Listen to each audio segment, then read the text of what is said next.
My name is Thomas. I've been working the late shift at our local Burger King for about 2 years now. It's not glamorous, but it pays rent, and the hours work for me. I'm a night owl anyway. So, being behind the drive-through window from 10 p.m. to 4 a.m. doesn't bother me the way it would most people. This all started maybe a month ago. I was working the drive-through solo, where usually understaffed, after midnight, and that's when a car pulled up to the speaker. Male voice. Pretty unremarkable. He ordered a large double Whopper with cheese. Then with the Coke, it was pretty standard. The one notable thing about the encounter was when he went to pay, he only rolled the window down just enough to slide his card through, and his windows were tinted so I couldn't see his face. He paid, and I handed him his receipt, but then he just drove off, like without stopping at the second window to grab his food. I waited there with his bag for a few minutes, wondering if he'd be coming back. Eventually, I just set the order aside and ended up eating it later. People do weird stuff sometimes, so I didn't think about it too much. About a week later, it happened again. It was the same order, and the same exact thing happened. Someone paid at the first window, and then drove off before picking up the food. I remember thinking, that's strange. Someone did the exact same thing last week, but I wasn't quite able to connect the dots at that point. I just figured it was a coincidence. It wasn't until it happened one third time that I realized it was the same person making these orders. At that point, I knew something weird. What's going on? But I wasn't going to complain.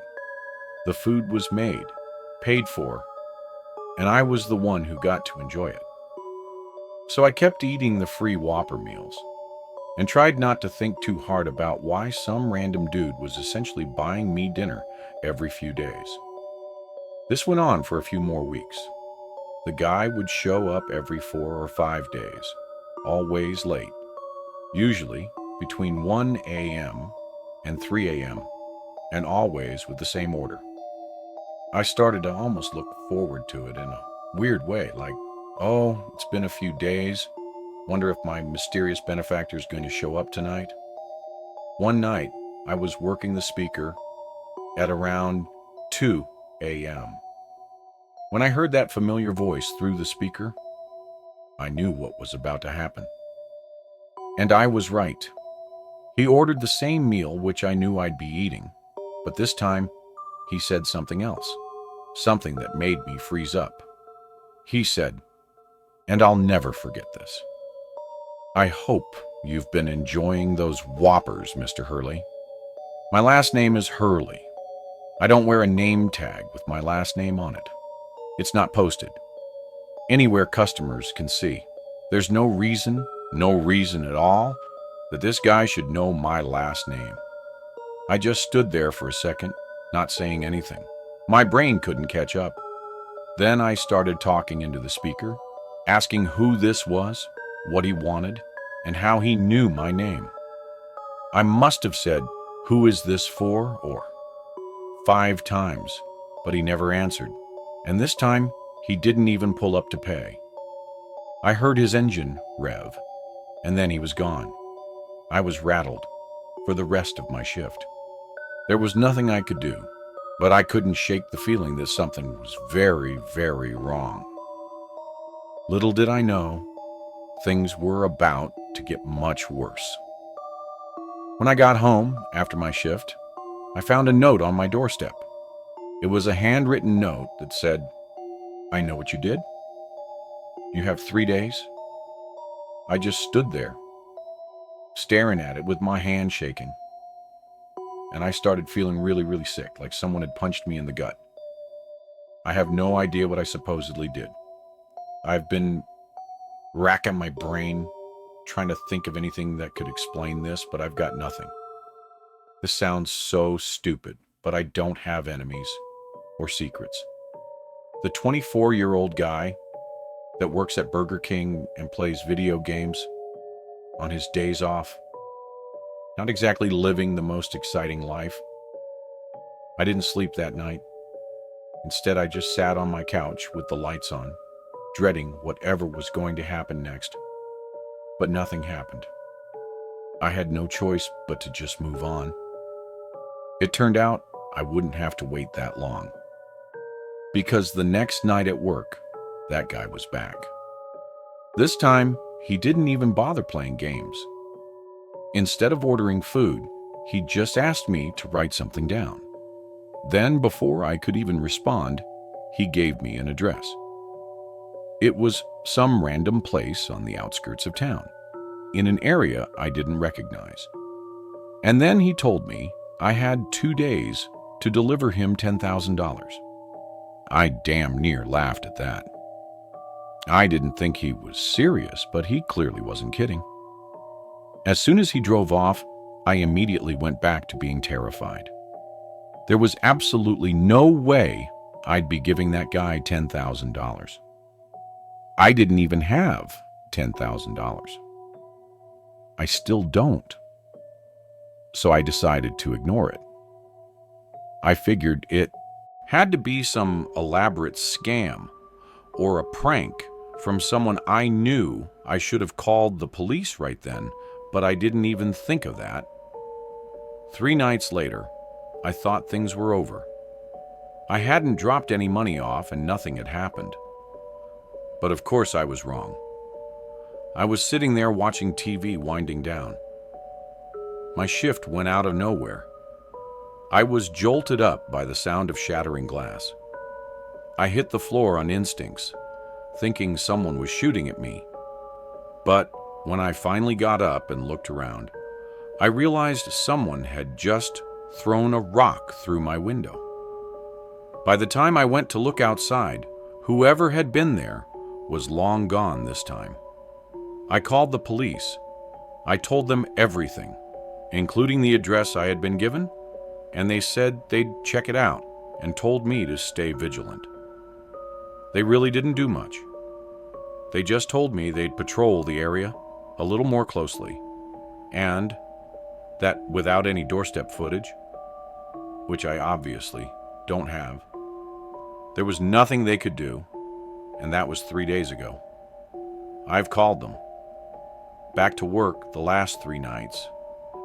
But I don't even think that's going to do anything since the guy clearly knows where I live. I can't afford to not work, and I can't afford to move. So I'm stuck in this nightmare until the police can track that person down. I think I might try getting them to track the credit card number that the guy used to pay for the Whopper meals. But other than that, I'm not really sure what to do. Why I got targeted, I have no idea. Hopefully, things don't escalate from here. I graduated from college at about 8 months ago with a degree in communications, which, as I'm sure you can imagine, has been incredibly useful in helping me secure gainful employment. That's sarcasm, by the way. I'm still living with my parents, and I haven't been able to find a real job yet, so I'm off to a great start. In the meantime, I drive for Uber and Uber Eats, sometimes both in the same night depending on what's popping. It's not a career, but it's money, and it lets me feel like I'm doing something productive while I figure my life out. I know that sounds kind of pathetic, but it's what I've got. Right now, I drive mostly on weekend nights, Friday and Saturday, usually from around 9 p.m. until 2 or 3 in the morning. That's when the surge pricing kicks in, and the drunk college kids need rides home from the bars downtown. It's not technically a night shift, but it feels like one. This happened a few weeks ago. There was a Saturday night, maybe around 1:30, and I was about ready to call it. I was about to turn off the app when one more request came through. The pickup was downtown, which was fine, but the drop-off location was really, really far away, past the suburbs even. I almost declined it for that reason, but the fare was too good. The girl I picked up was completely normal. The drive took about 40 minutes. By the time I dropped her off, it was past 2, and then I was alone, out in the middle of absolutely nowhere, with a 40-minute drive back to civilization. I turned the car around and started heading home. Not 10 minutes into the drive, I saw a car stopped in the middle of the road with its hazards. I approached cautiously, and I realized there were 2 people standing in front of the car, waving their arms like they were trying to flag me down. My first instinct was actually not to stop, but I'm someone who can't just ignore a person in need. So against my better judgment, I decided to stop. I stopped the car about 20 feet away from them and rolled my window down a few inches, just enough to hear them, but not enough for someone to reach inside. It was a middle-aged couple, which actually put me at ease a little. That is, until they started talking. The woman did most of the talking.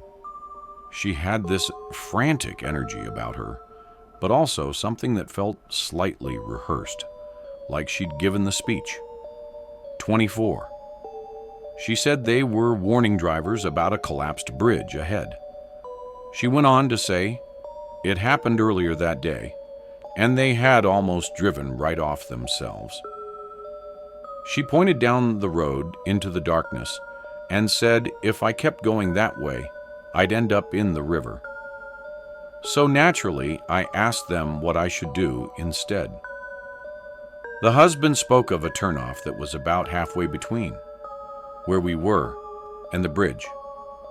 He said it cut through the woods and that it would add some time to my drive, but it would get me back to the main highway without having to deal with the bridge. I thanked them and started driving. Something felt off. I didn't know what it was, but I knew one thing. I was going to trust my gut and just drive the way I had been intending to go. About a mile down the road, I saw the turnoff they had been talking about. It was this narrow dirt path that disappeared into the trees, and it was barely wide enough for one car. I decided to keep driving, and a few minutes later, I reached the bridge. They slowed down a little, but it was fine. It wasn't collapsed for sure, and it didn't even look damaged at all. I drove across it without any issues and made it back to the main highway a few minutes later. Even though nothing happened, the experience stuck with me to the point where I didn't sleep well that night. I kept thinking about what would have happened if I had followed that couple's instructions, if I turned down that dirt road alone in the middle of the night. A few days later, the curiosity got the better of me, and I did something stupid. I drove back out there. It was the middle of the afternoon this time, broad daylight, which made me feel slightly less insane about the whole thing. I retraced my route, and that night, those people weren't there at this time, obviously. When I got to the turn off that dirt path into the woods, I slowed down and pulled over. To my surprise, there was something new. There was a sign nailed to a tree, right at the entrance of the path that simply said dead end. That sign hadn't been there before. I would have definitely noticed it that, even in the dark, someone had put it up in the last few days. I sat in my car for a minute, staring at the path. In the daylight, it didn't look quite as ominous. It was just a narrow dirt road that disappeared into some dense trees. I wanted to explore it a little, but I was worried about my car getting stuck, so I decided to go it on foot. I'm not sure what I was expecting to find, but being that there was daylight out, I really wasn't scared at all. I turned off my engine. As soon as I stepped out of the car, though, I got a bad feeling. I stood there at the edge of the path, trying to see further down. But there wasn't much to see, really. I don't know what it was, but something about standing there and actually being out in the open discouraged me from walking in. Things went from 0 to 100 in about 2 seconds. As I was turning around and walking back to my car, I heard a scream ring out behind me. It was this awful scream, definitely a woman's, and it came from somewhere deep in the woods down the path. I can't tell you how fast I was out of there. Before I could even think, I was already speeding away. I don't think I've ever been so scared before, and that was about 2 weeks ago. I haven't been back to that spot since. But here's the thing, I can't stop thinking about it. Part of me knows I should just leave it alone, but I've been thinking about asking one of my friends to come out there with me. If I do, I'll record a video and send it. But for now, all I can really do is wonder about that scream and those people. This happened a few winters ago when I was working overnight security for a commercial warehouse complex. I was 26 and had been doing the job for 8 months. The shift ran from 11 p.m. to 7 a.m., and I was always the only employee on the site. There was a supervisor I could call if something went wrong, but for the most part, it was just me and the cameras. The complex was in an industrial area on the edge of a small city that didn't have much nightlife. Most nights followed the same routine. Clock in, do a walk through of the exterior, then settle into the security office to monitor the cameras, and every hour another patrol. The warehouse stored mostly industrial equipment and bulk supplies, nothing particularly valuable. The night everything went sideways started pretty normally. It was cold enough for there to be snow falling, but nothing too heavy. I did my first patrol. Everything was secure, and I went back to the office. Around 1:30 a.m., I got a motion alert on one of the loading dock cameras. This wasn't unusual. The system was sensitive, and wind or animals could trigger it.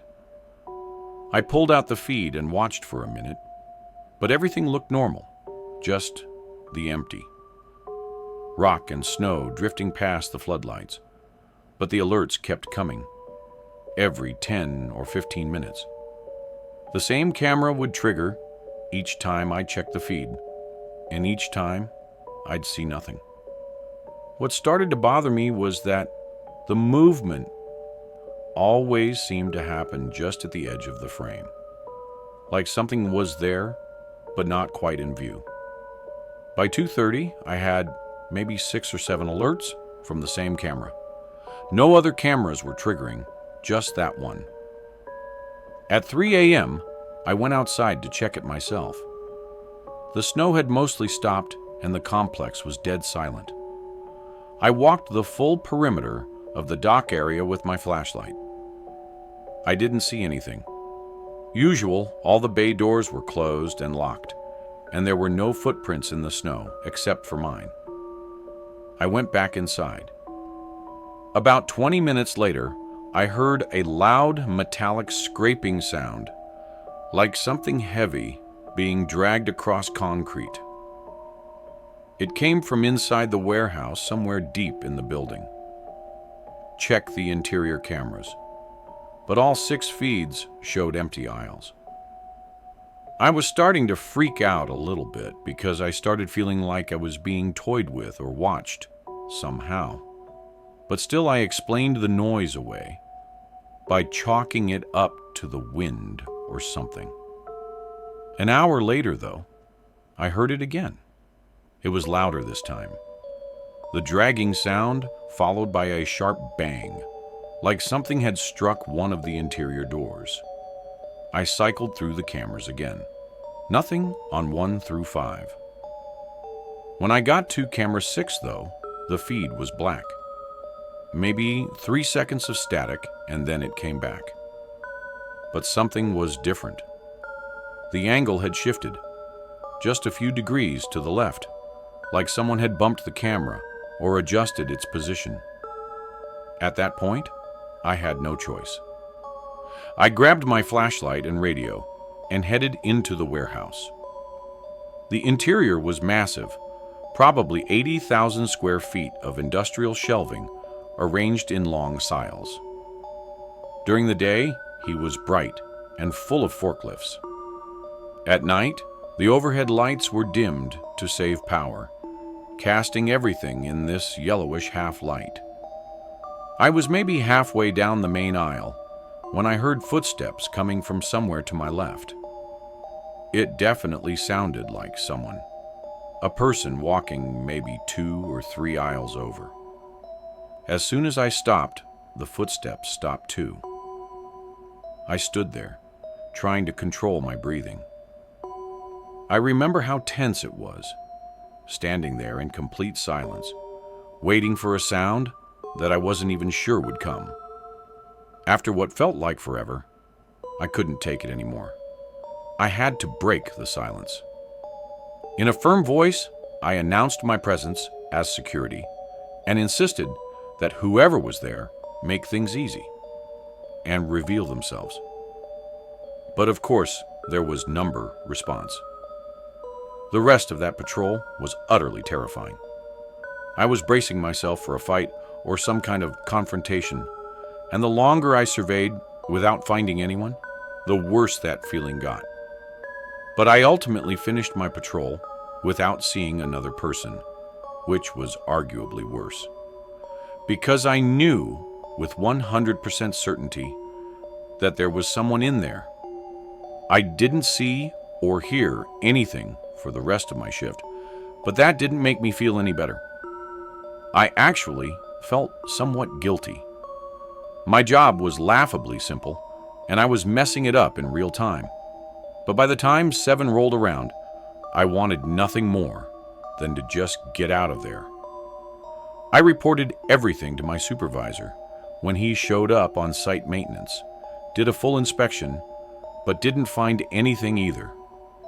Even after everything was double and triple checked, no one was able to identify the method of entry, and I could tell people didn't believe my story.